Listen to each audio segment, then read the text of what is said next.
Highest level athletes don't have to be 100% to perform at a really, really high level. That if they stick these 21-year-olds in a major league season, they're not going to make it. She shorted it, slipped, and landed on her head, and she was paralyzed. Her women's football has one of the highest concussion rates, higher than the men's game. It's all based on symptoms.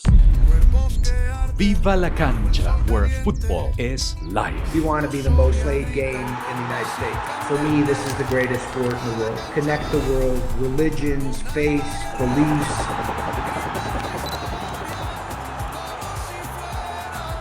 The goal has to be there of social change, changing the community.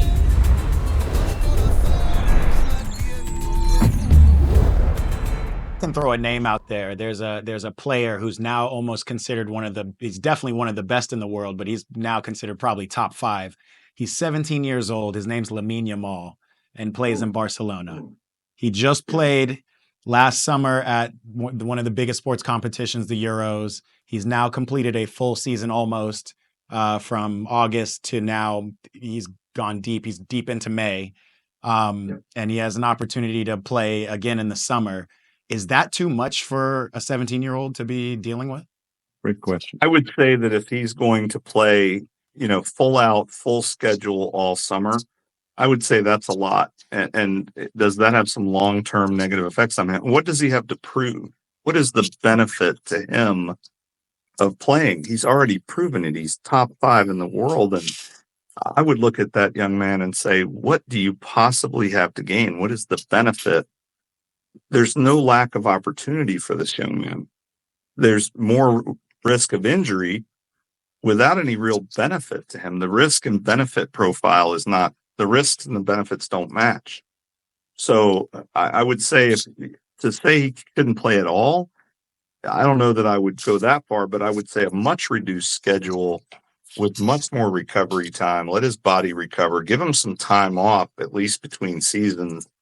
A couple of weeks to just let his body rest and recover some, and then play a limited schedule and get ready for at that level, he may have to prioritize which parts of the season, the annual list of different seasons and leagues, which ones do the risks and the benefits match?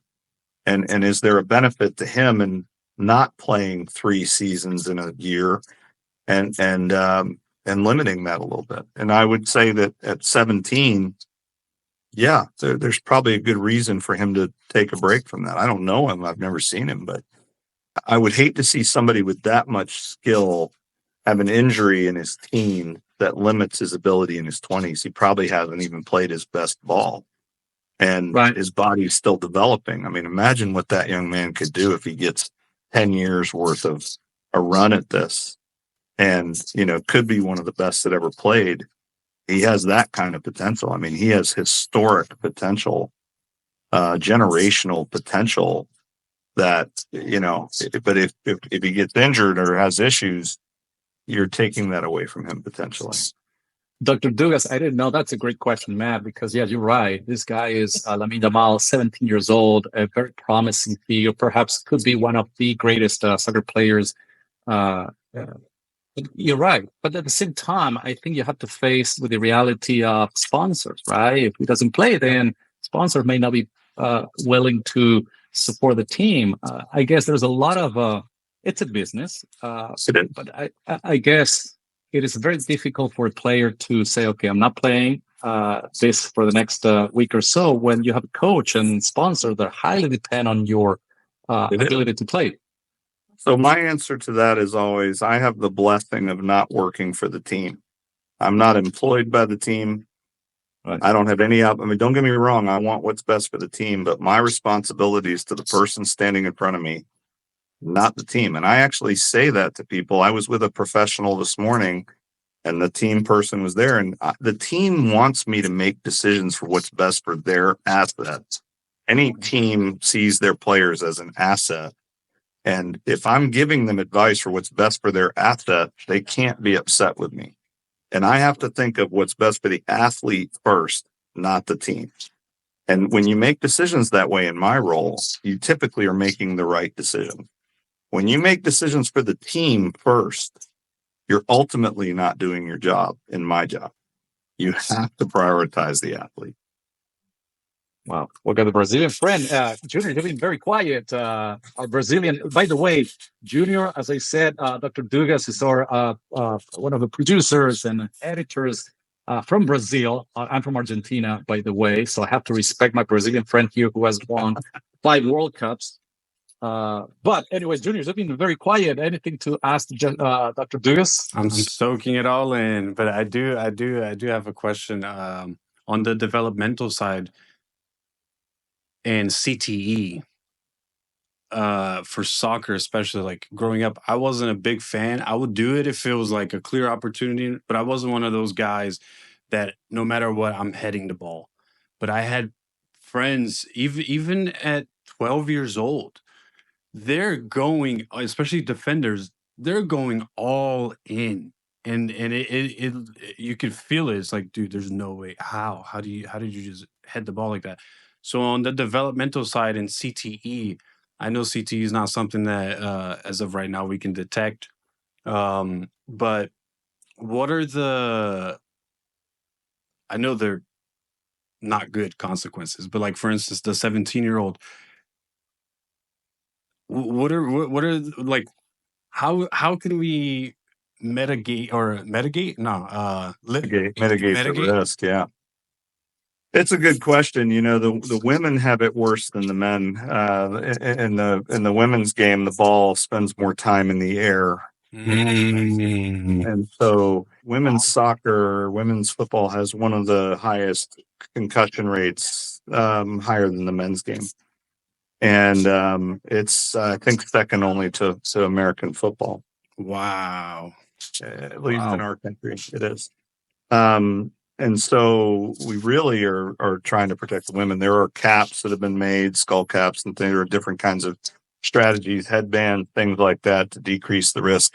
There are, rules changes based on, things like that, obviously are above our pay grades. But I don't think you're ever going to get rid of all of them.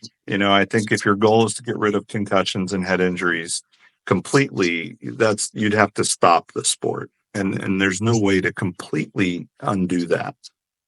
Are there rules that would make it that could make it safer? Are there equipment changes that could make it safer?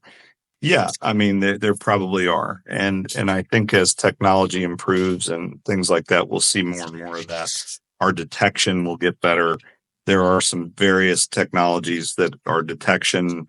In terms of detection of the amount of injury or trauma a brain is taken after an individual hit. There's blood markers. There's things like all these different things that are being evaluated and tested. Nothing is there yet, but there is constant research on that level to identify the at-risk person. And I think that as we continue to evolve in our part of the businesses, those are things that we will advocate for when they are ready and have been tested and all those things. There's a lot of work being done on that. And I applaud the scientists and the people who do that stuff. But there's an aggressive push for early detection. And it's so subjective right now that we need to get some more objective measures to detect these people at risk after certain injuries. That's some of the things that are being worked on. So I think you'll see over the next decade a significant improvement in our ability to early diagnose and early protect those people who are at the highest risk. When you say subjective, what do you mean? Like in what ways? What based on symptoms? They're telling you they have a headache, or they're telling you are a little foggy, or there's nothing. There's no blood test. There's no absolute test for concussion. It's all based on symptoms. Interesting. And it's a set of symptoms. It's a condition. It's not something you can see on a test. It's a series of questions and testings and baseline comparisons and all these kind of things, but it's all subjective. And, I think compared to where we were 10 years ago, we're so much better at it now and understanding what concussion is and importantly, what it's not. And what our return to play criteria are and how that process works and the people that do that stuff at the highest levels are so gifted. I work a lot with the Kutcher Institute, and Jeff Kutcher, who's one of the best in our country, and Chris Nowitzki and these other guys that do these things. And they're really talented, and they're very good at looking at what is concussion, but also what is not concussion, and what are the things you have to pay attention to. They're really good at that, and they guide us on that stuff. And the knowledge base grows annually. On an annual basis, we're getting better. And we will get to the point that we have objective tests, whether it's a urine test or a blood test or a saliva test or there will be some tests at some point that we can look at and say, you need to be out or you're okay. We will get there. Really, even when the concussion or the injury may not seem so dangerous, there will be in the future, I get the technology, a way to say, listen, you may not feel it now, but you either retire now or else.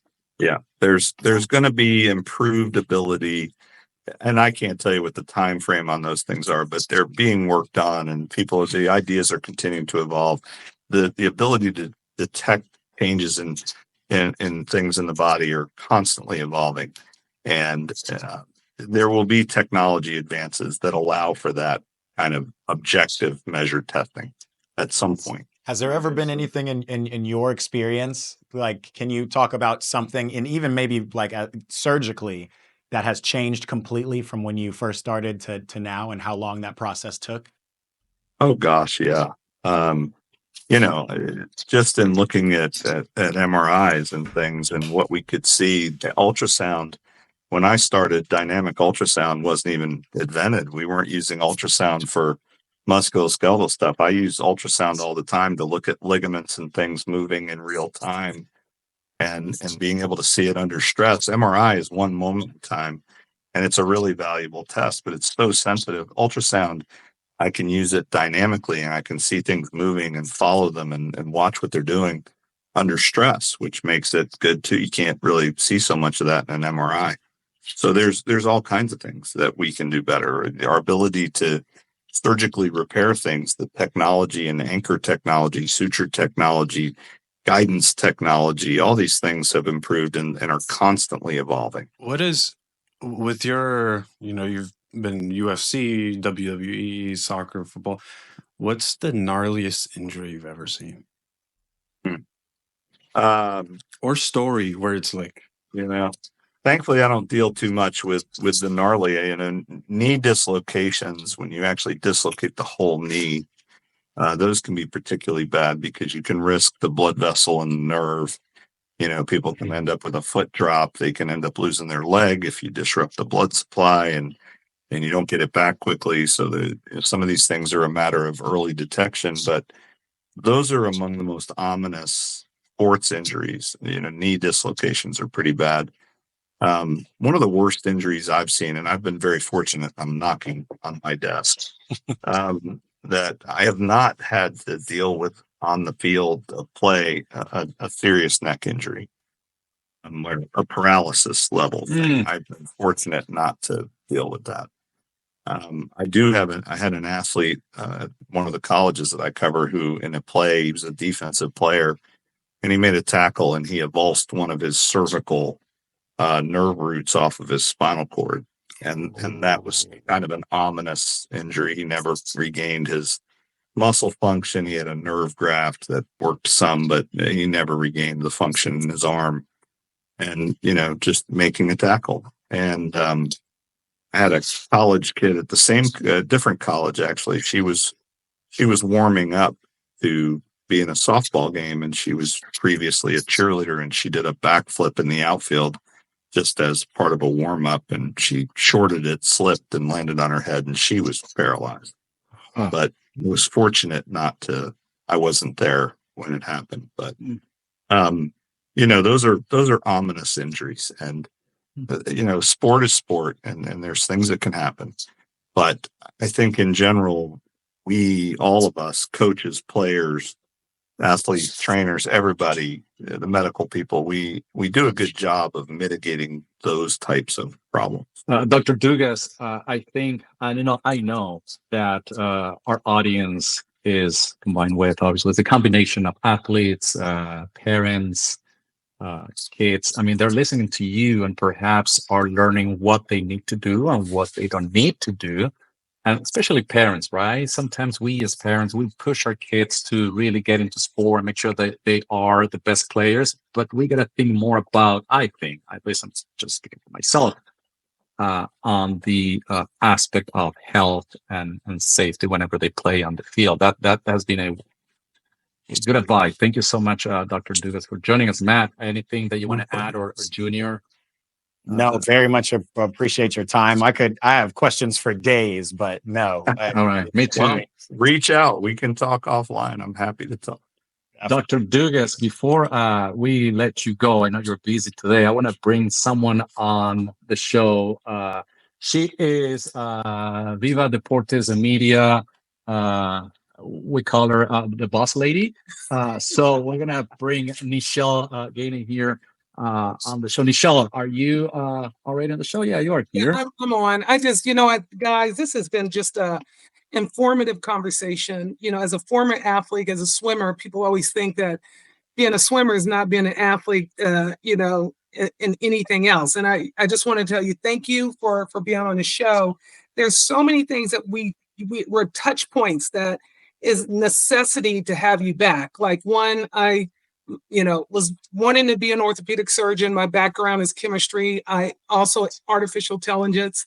I also speak and do a lot of stuff around artificial intelligence and biometrics in sports performance. So when you talked about faster, stronger, and better, that's my sweet spot, as long with, and we're going to have on next as a chief medical officer for USA Soccer, who I would love for you to meet. And so I'm personally inviting you back in studio when our host from Argentina, former players in Argentina, and FIFA agents are on the show to really talk about this type of injury, because what you have spoken about has just blown my mind. And I'm just glad that we have a medium to share with the Latin American audience, the U.S. Hispanic audience, Afro-Latino, and also by bringing in Matt. I know your background in working with Miles College and also offering an HBCU perspective, which is always not receiving the best advice when it comes to medical care for athletes. So I wanted to say thank you and hoping to have you back on that one. Well, Nichelle, first I'll say thank you, and I'm happy to do it. Second, I would say I think swimmers are probably among the best athletes in the world. And third, I am the medical director for Miles College, and one of my favorite roles in my life. And they're amazing people. I have so much respect for what they do, and I get to spend time with them. I take some of them out to dinner and things and talk to them about their careers and their futures, and it's one of my favorite things to do. So, yes, I would love to do that. I'm honored. Yeah, and so we know Bobby Knight very well, and so well, make sure I'm on that bill for the dinner when you're invited. So I want to talk a little bit about something too. Settle this for me. Being someone who is an athlete who's went to college in Alabama, born in Huntsville, Alabama as a military brat. Settle this once and for all. Who is the greatest athlete of all time? Is it Bo Jackson, or is it some other superhuman you secretly patched back together at Andrews Sports Medicine? We all know Bo was built in the lab. So be honest with us on who's the best athlete. Bo was built in the lab, but you also got to remember that I went to college and med school in the research triangle, and I am one of those people that says that Michael Jordan is the GOAT. And I think that he changed not only his sport, but sport in general, similar to Tiger Woods and Bo Jackson, Serena Williams, and others, Roger Federer, these people that changed not just their sport, but sport in general. And I think if you look at these people and you get to talk to them, they are absolutely adrenaline junkies. They are competition junkies. They live for competition. You could make eating a competition for them, and they would understand. It's amazing to be around them, but I look at how they have not just elevated their sport, but sport in general. And I still got to give the nod to MJ. He's Oh, wow. in my opinion, the GOAT. Well, I agree. think you and Dr. George have something in common, not just by being from Chicago. I have another question that I got approved, and I am in HIPAA compliance. My executive producer, Renee Davis, wanted me to ask this question. She Got it. said, who has been your favorite patient and why? I'm listening. That would have to be Renee. Yes. I knew That would it. have to be Renee. No question. I knew it. Yeah, and so so we know. Because she keeps up with me. We keep well- talking. She's well past her problem, but we keep talking. So let me tell you what we said on this show as my producers and my production staff. We said, since we knew you were going to say that, we know that she's going to be out for a few minutes and she's going to be having a knee replacement. So we thought, 30% of her knee replacement could qualify for a